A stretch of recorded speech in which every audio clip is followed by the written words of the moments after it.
Hey, welcome everybody. Thank you for being here with us today. Today, our intention is to begin talking about review 1 for the workbook. And so we're going to start with the introduction to the review 1 and then see how far we go from there. But before we do that, I am going to invite us to just go inwards, take a moment, get quiet. So if you'd like, you can close your eyes, whatever is comfortable for you. And I like to read to us from a section, To Do Nothing, to remember what that means, and to remember to do it. To do nothing is to rest and make a place within you where the activity of the body ceases to demand attention. Into this place, the Holy Spirit comes and there abides. He will remain when you forget, and the body's activities return to occupy your conscious mind. Yet there will always be this place of rest to which you can return. And you will be more aware of this quiet center of the storm than all its raging activity. This quiet center, in which you do nothing, will remain with you, giving you rest in the midst of every busy doing on which you are sent. For from this center will you be directed how to use the body sinlessly. And I like to go right to our truly helpful prayer from there. What better instructions on how to use the body sinlessly? So we are here only to be truly helpful. We are here to represent Him who sent us. We do not have to worry about what to say or what to do, because He who sent us will direct us. We are content to be wherever He wishes, knowing He goes there with us. We will be healed as we let Him teach us to heal. Before you leave that quiet center, remember that it stays there. It is with you still. But when you're ready, you can open your eyes, return to this space together, and we shall move forward with Spirit moving us. So I'm going to bring up the document I have for today, because I did copy over the introduction here.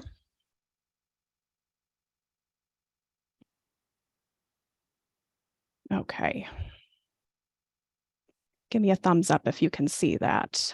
Thank you, Johanna, I see you. So our review 1 is what we're starting with today. And so the review 1 starts at lesson 51, and you're going to cover the first 50 lessons.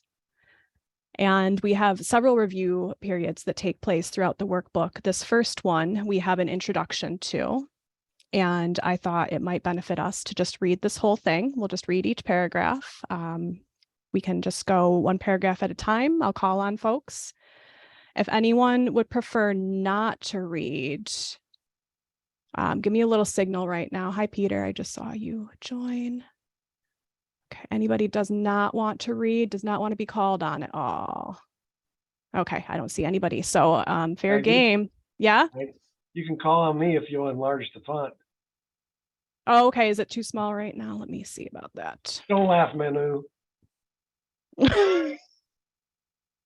Menu, making fun of people. Is this better? Perfect, thank you. I see some nods. Okay, thank you. Yes.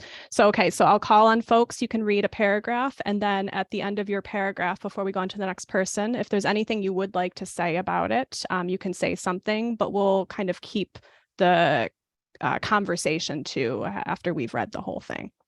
So to start us out, Johanna, do you mind reading the first paragraph of the introduction? I'd be glad to. Review 1, Introduction. Beginning with today, we will have a series of review periods. Each of them will cover 5 of the ideas already presented, starting with the first and ending with the 50th. There will be a few short comments after each of the ideas, which you should consider in your review. In the practice periods, the exercises should be done as follows. Thank you, Johanna. Anything you'd like to say about that? No comment. Okay, thank you. Keith, do you mind reading paragraph 2? Sure, I'd be glad to. Begin the day by reading the 5 ideas with the comments included. Thereafter, it is not necessary to follow any particular order in considering them, though each one should be practiced at least once. Devote 2 minutes or more to each practice period, thinking about the idea and the related comments after reading them over. Do this as often as possible during the day. If any one of the 5 ideas appeals to you more than the others, concentrate on that one. At the end of the day, however, be sure to review all of them once more. Thank you, Keith. Anything you'd like to say about that right now? Well, thank you. Thank you. I did highlight those last 2 sentences just because they appealed to me particularly, but we can discuss that together in a moment if we'd like. Paragraph 3, Susan, do you mind? Sure. It is not necessary to cover the comments that follow each idea either literally or thoroughly in the practice periods. Try rather to emphasize the central point and think about it as part of your review of the idea to which it relates. After you have read the idea and the related comments, the exercises should be done with your eyes closed and when you are alone in a quiet place, if possible. Thank you, Susan. Anything you'd like to say? I love that there's openness to the practice. Right, we're getting a little bit of flexibility here. Thank you. And I did, I highlighted all of these last 3 paragraphs here. They just seemed important and maybe worth discussing. But for paragraph 4, Sharon, do you mind reading? Sure. This is emphasized for practice periods at your stage of learning.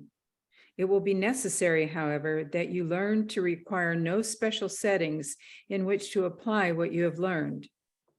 You will need your learning most in situations that appear to be upsetting, rather than in those that already seem to be calm and quiet. The purpose of your learning is to enable you to bring the quiet with you and to heal distress and turmoil. This is not done by avoiding them and seeking a haven of isolation for yourself. Thank you, Sharon. Anything you'd like to say right now? No, we'll discuss it. You'll hold it. Yeah, we'll talk about this as a group in just a moment here. So paragraph 5 is a little brief. So why don't we have one person do 5 and 6? Andrew, do you mind? Of course, I don't mind. You will yet learn that peace is part of you and requires only that you be there to embrace any situation in which you are. And finally, you will learn that there is no limit to where you are, so that your peace is everywhere as you are. You will note that for review purposes, some of the ideas are not given in quite their original form. Use them as they are given here.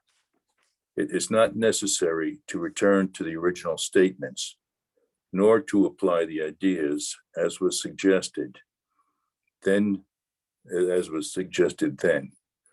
We are now emphasizing the relationships among the first 50 ideas we have covered and the cohesiveness of the thought system to which they are leading you. Thank you, Andrew. And we are going to open up a discussion about the introduction right now. So Andrew, do you want to start us out? Anything you'd like to say?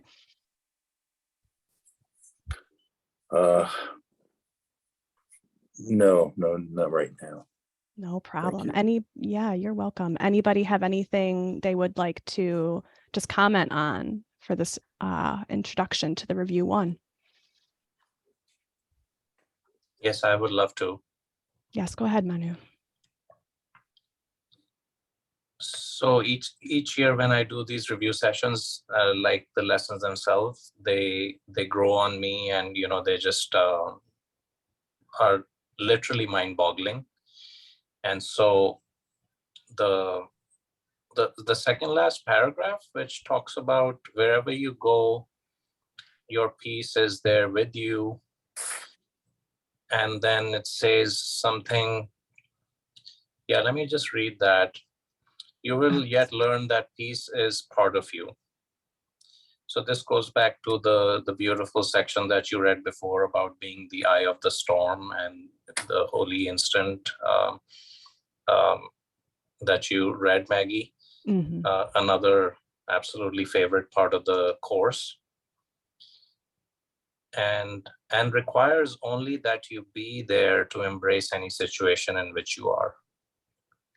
So I think we can just kind of spend some time here if people are willing, because this paragraph embraces, or not embraces, but puts together for us. It provides all the direction that we need, which so many lessons or sections do.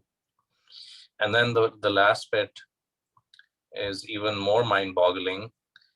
And finally, you will learn that there is no limit to where you are. That's such a beautiful, mystic way of saying and uttering reality, so that your peace is everywhere as you are. So yeah, just so beautiful and amazing. Wanted to just reiterate that particular paragraph. Yeah, thank you for taking us right there, Manu. That does connect right to, well, so much of what the course is about. I see Keith's hand is raised, and I've got a view where I can't see you all at once. So please feel free to just shout out to if I'm missing anybody. But Keith, go ahead. I'm glad Manu pointed out that paragraph, because it was that last part of that last sentence that stuck with me too. And it reminds me of, seek not to change the world, but change your mind about the world, because peace is everywhere you go. So you don't have to change your surroundings. Peace goes with you. Mm-hmm. That's all. Yes, very beautiful. Thank you for sharing that. Let's see. Johanna, yes. Yeah. The last sentence in paragraph 6. We are now emphasizing the relationships among the first 50 of the ideas we've covered, and the cohesiveness of the thought system to which they are leading you. I just love that. It's not just, haphazard, random lessons. It's a system. It's something that's put together with thought and with love, of course, but with logically. And I like that. I like that. So I can trust it. That it's not just random lessons. It's been thought through well. It's been well thought through. Thank you.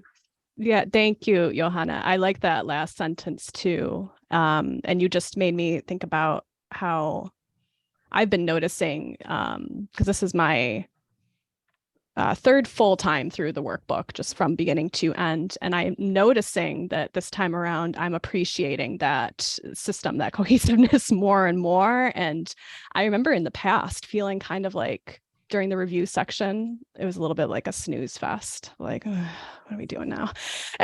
But this time I really am feeling much more appreciative of the review and how it gives us that opportunity to chunk them and look at them like that 5 at a time and really just see how it is building on itself. So I appreciate you pointing that out. And we've got Susan and then Andrew. Great. Well, to that point that Johanna just raised, I find that oops, am I still there? Yes, you are. Oh, now she's gone. She disappeared right after she said that. Well, we'll give a moment. She might be right back. But Andrew, do you want to go ahead while we're waiting? Sure, I'd like to make a small comment on the previous paragraph, the last sentence. And finally, you will learn that there is no limit to where you are, so that your peace is everywhere as you are. That seems to me a very, very difficult lesson to learn, it seems like it refers to the fact that space is an illusion, and that there, time and space aren't real. It's just that we're everywhere, because there is no place except consciousness, basically. Mm-hmm. That's all. But it's a hard thing to just wrap your head around, basically. Right. Thank you. That's all. Yes. No, thank you, Andrew. It is. I think, right. So that sentence starts with, and finally you will learn. Right? It's hard. It takes some time. Susan is back. Oh, I'm sorry, Manu. Go ahead. Just a quick comment on Andrew's last comment. So Andrew, you finish your sentence saying that it's hard to wrap our head around it. And that's exactly right. The head cannot wrap around it. Maybe the heart can. That's perfect. Thank you. Thank you. Manu catches those things that go right over my head, but it's a good point. Susan, right after you asked if you were still with us, you disappeared. So you are back. I'm sorry. Now. A phone call came. And I didn't know what to do. So I was flustered. But yes, Andrew, without knowing even what you were talking about, I do know innately we oftentimes need to feel our way into something rather than think our way into it, if that's of any import. Joanna, I was going to say to you that it's for this very reason that anyone who doubts the authenticity or authorship of the course need only look at some of the complex arrangement and forethought that's gone into organizing all of this that so far exceeds what any, in my opinion, what for any skeptic, they need only really read it with an open mind to allay their own skepticism about it, because the way the content is put together is so beautiful and it's written like poetry. I mean, it's just stunning. So there's that. But I wanted to go back to 5.1 where, and Manu had referenced this, you will yet learn that peace is a part of you. And this is the part that really blows my mind and requires only that you be there to embrace any situation in which you are. So to be there requires that we are open and allow ourselves to be present. We're not busy trying to fix it, change it, rearrange it, resist it, cling to it. We are required to be there, which means much more than those little words say, and takes so much awareness to truly be there. So I found that very powerful. Yes, thank you, Susan. I think that is very, very powerful. Your emphasis on it requires only that you be there. It is very profound, and we could just kind of miss that and skip right over that. So I appreciate that. Speaks right to what Andrew's saying. Any other comments, thoughts, anything anyone would like to say about the introduction?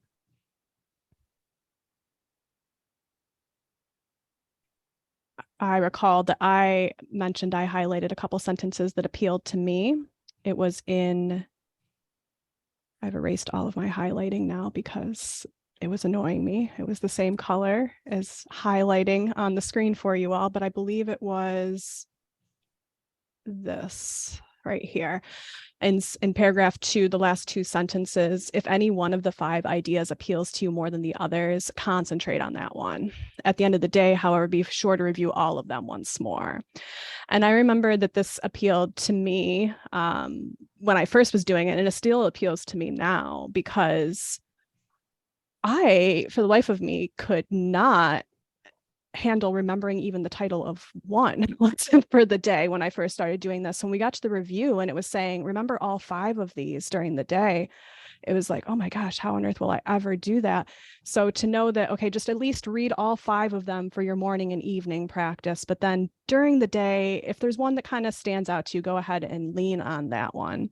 And I think, like someone else already said, I think maybe Susan, it's just that flexibility, that openness to the practice that is just appreciated. Shall we move on to 51? All right.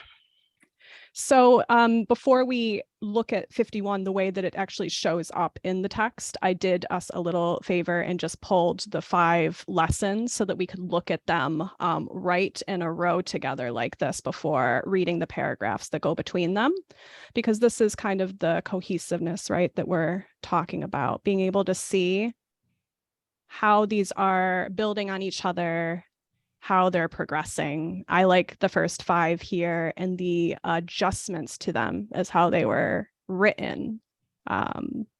They get adjusted a little bit once we get to the review here and shortened. But we can see lesson 1, nothing I see means anything. Lesson 2, I have given what I see all the meaning it has for me. Lesson 3, I do not understand anything I see. Lesson 4, these thoughts do not mean anything.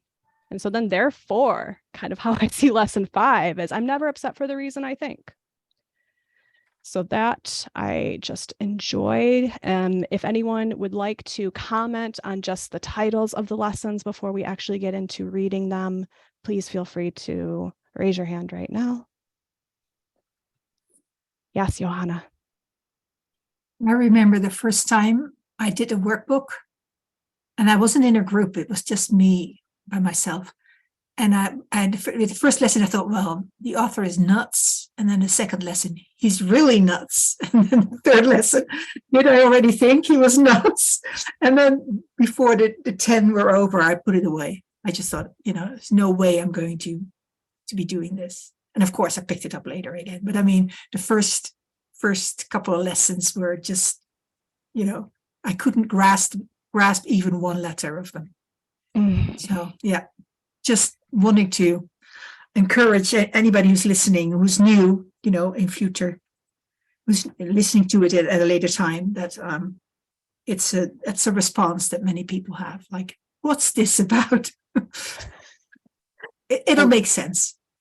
Yeah, thank you, Johan. That is very nice for people to be able to hear, anyone that's with us currently or listening to the replays. It's very normal to feel that initially. Do you mind, Andrew, I see your hand. I'll come to you in just a moment. But Johanna, do you mind saying like how it feels different to you at this point? Maybe even just a couple quick sentences on, do you still feel that way? Occasionally, when I go through the workbook again, there will be a lesson that I think, I've never read this before. Somebody squeezed this in when I wasn't looking. But most of the time, I love reading them again.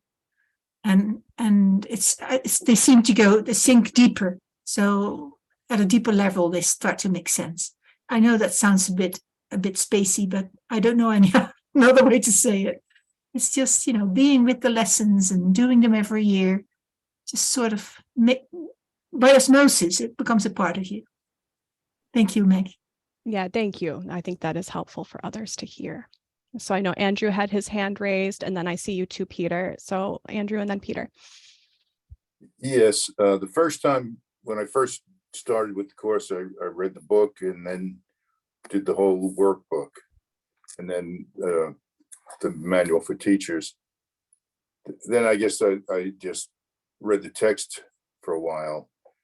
And the second time, and I think even the third time I went and did the workbook, I probably started around lesson 60. I skipped the first few, but I'm really enjoying starting from the beginning again. I think I overlooked the importance of it. It's just great to do it this way. That's all. Thank you for sharing that, Andrew. You just reminded me how, and I think this must be from Absence from Felicity. When Helen and Judy and Ken and Bill were going to do the workbook together for the first time with Judy, they'd already done it. And Helen said, I don't want to do the first 50 again. She started them with review 1. So they started on lesson 51 when they did it with Judy the first time. But All right. So, oh, Peter, I'm sorry, you were next. Yeah, I just wanted to piggyback off of what Johanna said earlier about the author being crazy. So the first time I read this, I thought, this book is crazy. And now when I read it, I think I must be crazy. I'm the one who's crazy. That's basically what the Course is telling me, is that I'm insane. It says it over and over in there. So for me, it's come full circle, and I'm not, not in a derogatory way. It's just to acknowledge that, the Course says the ego is insane. I notice that most of my life is run by the ego. And so now I get to think, okay, well, maybe it's me. Maybe I'm the one who's crazy. That's it. Thank you. I love it. Thank you, Peter. And Ardith. Sorry, Yeah, quick interjection. Sorry, Ardith. Sure. Yeah, No, Peter go is ahead. definitely, it is you. There was not ever a doubt in my mind. That's our reminder Thanks. voice. Thanks for your support, Manu. Thank you. That's what we're all here for. I'm just saying, for me, I kept going back to doing this workbook. I kept going back to the introduction, and I think at the very beginning, if I can remember back there, I took that real seriously, where it says, some of the ideas that presents you'll find it hard to believe, and others startling, and not judge them at all. And I just, somewhere along the line, I started that way to determine, okay, what I'm going to do is I'm going to take each one of these and as though I believe it 1,000%, and not like, oh, prove it to me, but it just seemed to set, since I was given the freedom in the introduction, I think it's such a brilliant thing to do and give to us. Since I was given that freedom, I went right ahead and I acted just as though it's true. And I don't know, maybe it helped a little bit because I didn't struggle quite as much as I thought I would, particularly at the beginning, because, I mean, let's face it, the ideas there are what everybody's saying. Like, if somebody comes in who's not into the Course or wanting it, say, what is that? So anyway, I don't know. I felt it was a really good thing to kind of do that, to put myself in that place. And also, it shut the ego up a lot. I didn't realize that was what was happening in the beginning, but I realized it over the other visitations to the lessons themselves. So I don't know if that makes sense, but thank you. Yes, Ardith makes a lot of sense. And I like that kind of getting past the ego a little bit in the beginning there. Yeah. Being given that permission to just don't try to do that. Yeah. All right, so we can move into actually reading lesson 51 here. And so I thought maybe we would do kind of a similar thing for each lesson. I'll have one person read the name and the paragraph that goes after it. And maybe we'll slow this down here. We'll allow some space for conversation after each one if we would like. So I will share screen and let's see, Manu, do you mind starting us out? Not at all. So lesson 1 in this review, nothing I see means anything. The reason this is so is that I see nothing, and nothing has no meaning.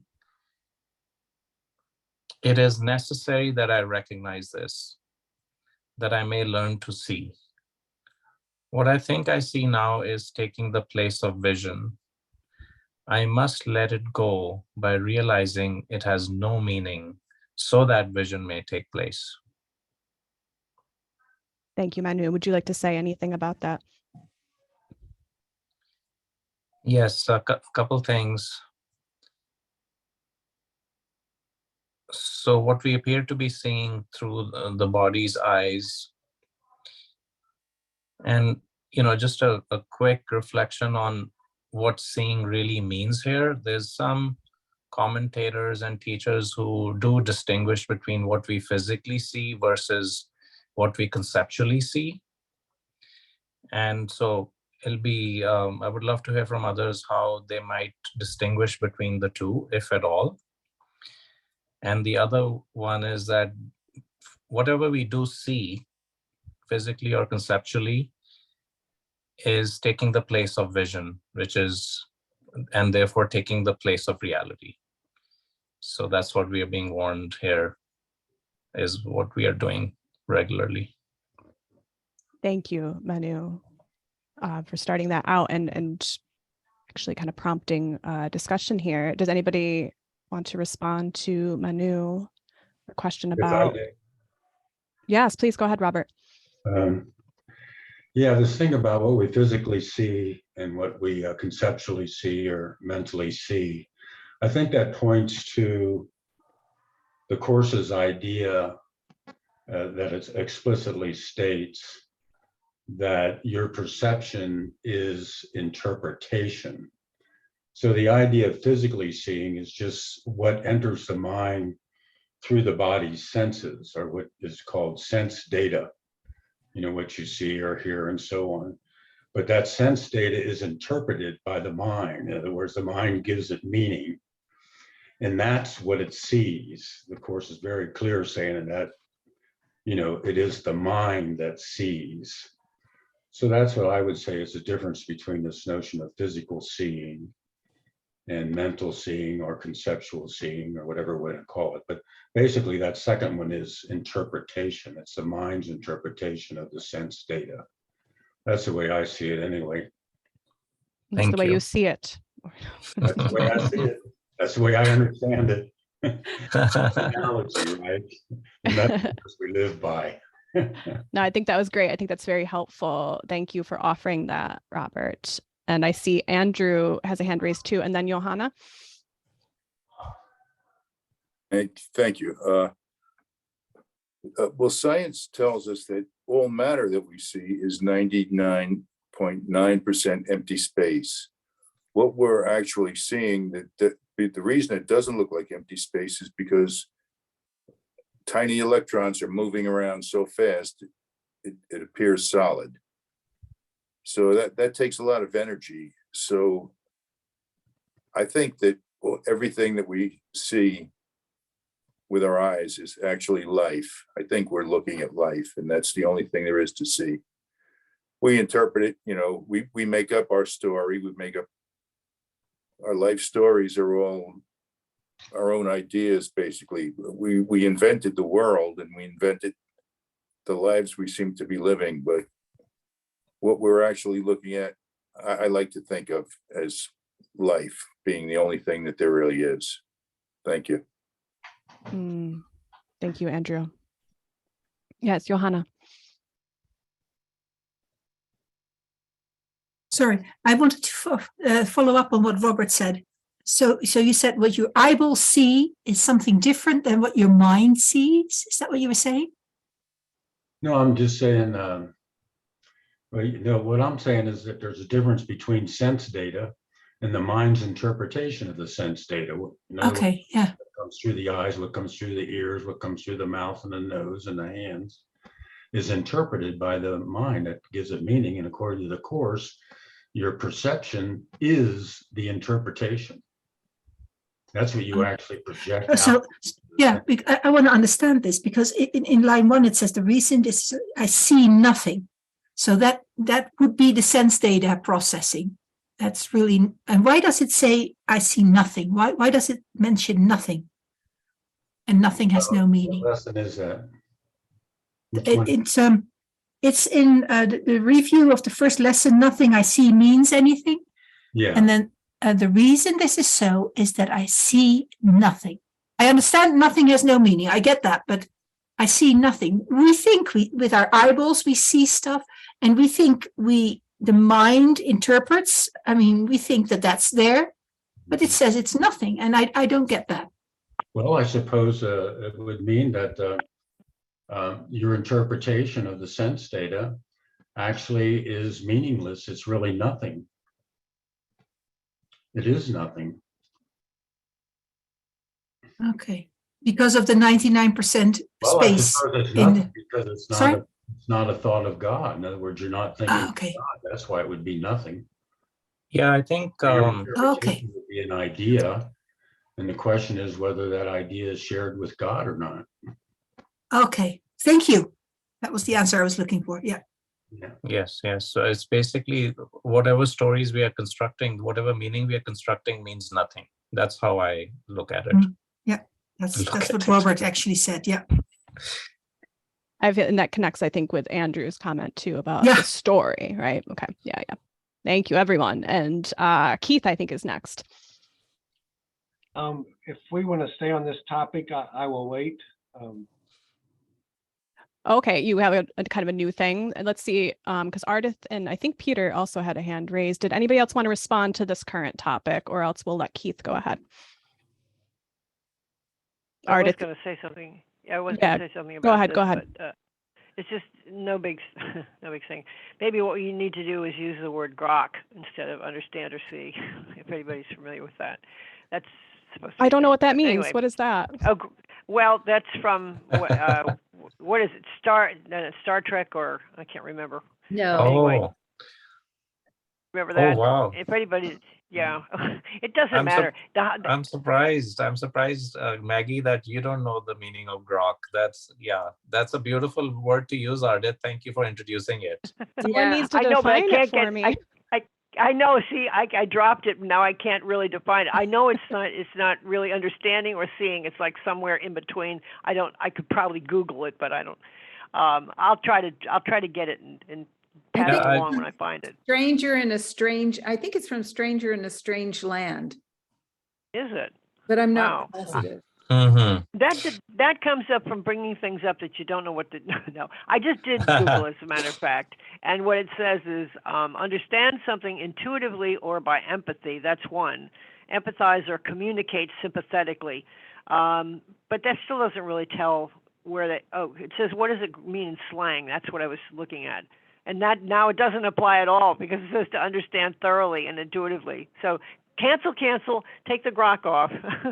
What I will say is that to me this whole thing is the reason this is so is I see nothing is elsewhere. I'm not the scholar for the course, so I don't know exactly where it's found. It tells us that when we're thinking our thoughts, our mind is really blank. Nothing, our physical vision just doesn't see the whole picture at all. As a matter of fact, none of it really. We've constructed this whole place that we are, this whole vision that we have, and so it's not God's vision. So it makes sense to me that it's nothing to us. Oh yeah, this is it. But actually, blanco, and we'll know the difference when we know the difference. Thanks. Yes, thank you, Ardith, for teaching me a new word and making that connection for us. It is. I'll be careful next time. It is from A Stranger in a Strange Land, Robert A. Heinlein. Yeah, and it says that it's a Martian word that could not be defined in earthling terms. Oh. That's what I was thinking of. So that when I came up with Google, forget it. Google doesn't know everything. I'll take your definition there. Thanks. I like it, and I like your reminder, Ardith, that when we're thinking our thoughts, that the mind is actually blank. I think that's very helpful to remind us all of here. And Judy used to use that word grok. She used it in podcasts. Judy Whitson used to use that word grok. Oh, that's so funny. So I must have heard her use it, and I just tell you what. I'm going to ask a favor. Could someone could you maybe send us a little note about that? That seems silly, but I'll forget all about it. But if anybody wants to take this Martian idea and stick it on a note to us, I'd appreciate it. Okay. Email it somewhere. All right. Thanks. Sure. It's a favorite word of mine. I love it actually. Oh. Yeah. Now we can use it. We've got shared vocabulary now. Yeah. Yes. Okay. Well, I know Keith said he wanted a new thing to open up, so I'm just going to check because Terry's hand is raised as well. Terry, did you want to respond to what's currently being discussed? Go ahead. Hi, everyone. When we read this, the thought of time came up for me. As the Course tells us, all of this that we're looking at is done and gone and dusted. And we are making the choice to stay within it conceptually, and make that this is our real time and place of being when it's not. and that over time, as we go over the course and it peels away the ego for us, that we more and more stay within that moment. And it's kind of like the holy instant of conceiving of where we are. So that's sort of what jumped out at me for this particular lesson review. Oh, thank you, Terry. Very, very relevant and helpful. Thank you. Okay, Keith. Going back to the idea of electrons, I just wanted to help me understand, are electrons part of the illusion or not? I would say yes. I don't know if anyone else wants to respond to that. Yes, I absolutely believe they are, because electrons are all part of the physical world. And the physical world doesn't exist. Okay, thank you. We've made it up. We made it up. We made every single term, everything. Right. So yeah, there we are. It I works agree really too. well in the physical world, but Oh yeah. Yeah. But you talk to those quantum physicists and they'll tell you it actually doesn't. they can't figure it out. The further and further you study it, the more and more you recognize that it actually does not make any sense. But that's a whole other discussion. Terry, you were just lowering your hand Andrew still? might Yeah, want. lowering my Andrew, did hand. you want to jump in? I was gonna say, I thought I saw somebody else. Was it Andrew? Yeah, I just wanted to comment on the electron. I was really referring to the energy that it requires just for matter to have a physical appearance, that those electrons are moving at the speed of light, and there's a great deal of energy that for matter to be contained. And that's a scientific explanation. So that's why I said, I think what we're looking at is life. There's nothing but life that truly exists. Even in the material world, I can relate to life that way. That's all. Yes, thank you. Thank you, Andrew. Okay. I'm sorry to jump in again, but even though everything has passed, Terry, which you so accurately pointed out, and which is why this means nothing. It was so important. At the same time, if you consider what Andrew is introducing here, we have the opportunity to see what truly is, even though it may not be seemingly possible most of the time through our physical eyes. And then if you start to tie it back to the paragraph that you read, Maggie, about, being present and available to go wherever the Spirit leads us, there's an element of all of this that is very real, even and happening now, even though we are seemingly told that the electrons don't exist and the physicality doesn't exist. And I think that's one of the mysteries that we are in, that we are experiencing, and which is almost probably impossible to put our finger on, just like we can't wrap our heads around certain things. Can't wrap the head around it. Can't put the finger on it. What other body parts do we want to throw in there? No, thank you, Manu. Thank you. While you were talking too, I was thinking about how, I don't know if this resonates for anyone else, but when Andrew says that all there is life, I'm thinking that life is love and all there is love. But that too, it's like our word for it and our understanding of it here, it just really, we're told that it's not quite accurate, but it's the best that we can understand as we currently think we are. Okay, anything? Oh, yeah, Ardith? No, I was just going to say, because you were talking, I always comes to mind the words are symbols of symbols twice removed from reality. And when we think of that, whoa, it really puts our language and our descriptions in perspective, I think. Yeah. Yeah, Indeed. So much. very true. Yeah, Susan.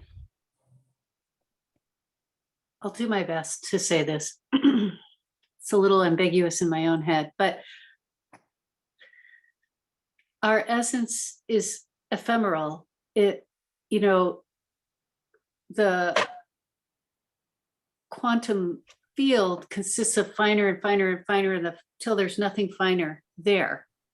And we operate in these chunks of matter, these bodies that we, are like our little cars we drive around in. And we live in physical structures that protect our bodies from the weather and the elements. But we're not the things we have, we're not the bodies we wear, we are the ephemeral, the finest of the finest of the finest matter that is eternal. And I'm not going to use the right words for ACIM, so try not to let it push the wrong buttons, because my intention is to say it in an ACIM way. I just don't know how to do that. But when we go deep within our minds through regular practice of going into stillness within our minds, there is an awareness of the finest of the fine of the fine.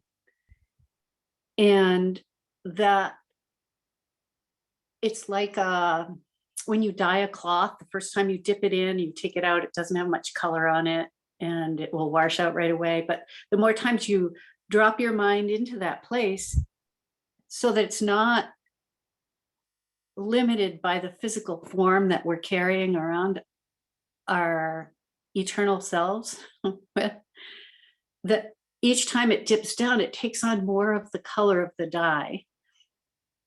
And so the things that nothing I see means anything is because we don't see the ephemeral. The ephemeral is the only thing that is real, in my humble opinion. I think that was beautiful, Susan. Thank you. I really love that metaphor of dipping into the dye. Mm-hmm. Mm-hmm.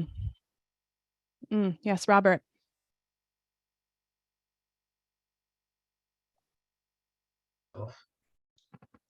Okay, can you hear me? Yes. Yeah, I just wanted to have a brief comment. Just that in a way, I guess I'm still kind of wrestling with that. I like the way Susan progressed her thought through, the finer and the fine and the fine. And if we take that idea, like the Course says, everything's an idea, right? So we take that idea and try to relate it to the Course's terms. In the Course's terms, it's really mind, that everything is mind and idea. And so for me, the thing that I wrestle with on a metaphysical level is this relationship between the idea of light or the quantum field or the finer of the fine that is physical, but almost not physical, it's electrical. And how is that related to mind? In other words, it's the idea that you have sort of this quantum field of energy that itself is aware and that can create itself. In other words, cause itself to grow a number like God extends. In other words, it thinks and wills, as it were, and it's aware. I mean, awareness seems to be a fundamental reality in the Course's teaching. That there's a thing called a mind, the mind of God, that it's aware, it creates, which means like it wills and thinks a thought, a thing thinked, an idea, and it thinks an idea of itself. And what is it? It's a mind. So it actually creates another mind, and that's what we are. Like the Course says, you are mind, in mind, and purely mind. So now all I'm bringing up here is, what is the relationship between what a mind is and what a quantum field is? or the fineness of the find? Is there any relationship at all? You know, the Course talks about you are light. Is there a relationship between light and mind? And what is it? that should do it. Thank you, Robert. They're good questions. Manu, were you wanting to respond to that? Yes. So I'm hoping that what I'm remembering from the Course is actually from the Course. It could easily be from somewhere else. Somewhere in the Course, it tells us that the mind of God first created, or the prodigal son first created consciousness. And so there was almost a first step taken where it was all, and these are just my words, it was all just to try and relate this back to what you asked or pondered, Robert.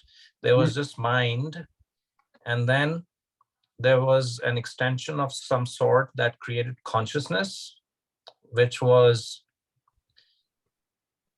so I'll leave it at that. And then I would also posit to say that the quantum field is the same as that consciousness and that awareness that was originally extended. And that's my current understanding. Well, the only thing I would say to that is the use of the word consciousness. You know, to me, the Course says that consciousness was the first split introduced into the mind after the separation. So I don't know if consciousness would be something that follows from the original mind of God. And so if he says it's after the separation, now what does he say is the beginning of the separation? Well, he says, when guilt entered into the mind of God's Son was the beginning of the separation. And I think what he's talking about here, you have the original mind of the Son of God that was created by the mind of God, and it wanted to create on its own, and a part of it split off of itself. And that's the separated mind of God's Son. And then it felt guilty about what it did. And that was the beginning of the separation. It actually believed, lived as if, think as if it was actually separate. And then it itself is split between the Holy Spirit and the ego. And the only reason it split is because God put the Holy Spirit in it. Otherwise, it would just be separated from God and never be able to return. But since God placed the Holy Spirit there, that is the holy thought of what it is. And, you know, there's this thought in our mind also that I'm not separate from God, but that I'm one with God. That's the Holy Spirit. And that's why we have a split mind between the Holy Spirit and the ego. But the notion of consciousness actually, you know, was after the first split, after the separation. Yeah, so that's what I'm referring to. And so I'm suggesting that, thanks for clarifying it, because that's exactly the section I was thinking of. So once the consciousness emerges after the separation, that's what we are experiencing. Yes, that's what we're experiencing right now. That's right. And that's right. So it's just that, you know, we're back to the question, what is the relationship of this notion of a mind, this awareness and this feeling and this creating, thinking and willing? What is the relationship between that and being a quantum field or well, being light? Yeah, so the consciousness is the quantum field, according to my grokking at that. So that's after the separation, then. It's not. Yeah, and it's not in creation or reality. Yes, and even the split mind isn't an actual split. It's just a momentary focus on something else, which was the consciousness, which is also the quantum field. In my understanding of it. That's good. Good work. And the two of you are just making me think about Ken Wapnick and his whiteboard. And if you do not know what I'm referring to, Ken Wapnick is a teacher of the course who has many, many videos available online for free on YouTube, in which he has a whiteboard and he has drawn out these separations and really explained the order that it happened in and what it means and how we work our way back out of it. I mean, I can't help but just be picturing it while I'm listening to the two of you talk right now. So if anyone's interested in this, you can honestly Google Ken Wapnick whiteboard and you'll find things, because I've done it before. I'm very familiar with his. I have a lot of them on my website too. A lot of diagrams you might be interested in. I'm Wonderful. very familiar with Ken's stuff. I've been in the course for about 40 years. Wonderful. So I'm familiar with Ken's stuff. But you might want to take a look at mine, because Ken tried to put all his in one piece, and I have them kind of divided up nicely. Yeah, I've actually how do seen we- different yeah, versions feel of free his. to share that. Yeah, please do. And I'm just looking at time, and I know we've got a few hands raised here, so I am going to just move us along. And also, Johanna, I have to run because I do have a client right at the top of the hour. I don't know if you're able to take I'll us on take out. over. No problem. Thank you, Thank you Maggie. so much. Thank you, Thank you. everyone. All right. I don't know the order in which the hands went up. I'll just It's, call I on think people. Sharon, Sharon. Susan, Oh, and Peter. okay. Sharon, Susan, Peter. Okay, go ahead. I can be really quick. I really absolutely believe that God is only love, and that love extended, and that extension created the sonship, which we are all a part of. And I think anything other than that original and the extension is not real. And so the quantum field, even though it's fascinating, it is absolutely not real. Just like what the Hubble telescope is seeing, all of that is fascinating, but it's not real. I don't think there is anything that's real except God and us as the extension of God. That's just all I have to say about it. Thank you, Sharon. Go ahead. Next person, Susan. Peter. Oh, I'm all Peter. set. Okay. All right, Peter. Yeah, I just want to chime in quickly on the consciousness discussion. I think the Course says consciousness is a domain of the ego. Yeah. We've established that, but I think what we're trying to, or what I'm trying to get my mind around, is what I would call beingness, which is not, it transcends awareness, it transcends consciousness. And I would point everybody to lesson 169, paragraph 5. Oneness is simply the idea God is. And in his being, he encompasses all things. No mind holds anything but him. We say God is, and then we cease to speak. For in that knowledge, words are meaningless. There are no lips to speak them, and no mind, and no part of mind sufficiently distinct to feel that it is now aware of something not itself. It has united with its source, and like its source, it merely is. Thank you. Thank you for adding that, Peter. All right, everybody. I know we could talk about this subject for another hour, but we are at the top of the hour, so we need to close. I've got in front of me the text of the final 5 lessons, and I'll read it as a sign off, or as a closing prayer. And I'd like to ask everybody to please stay on after I've clicked stop record. Thank you.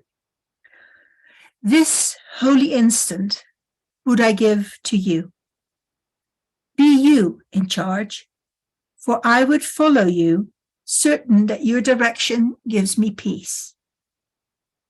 And if I need a word to help me, he will give it to me. If I need a thought, that will he also give. And if I need but stillness and a tranquil, open mind, these are the gifts I will receive of him. He is in charge by my request. And he will hear and answer me, because he speaks for God my Father and his Holy Son. Amen.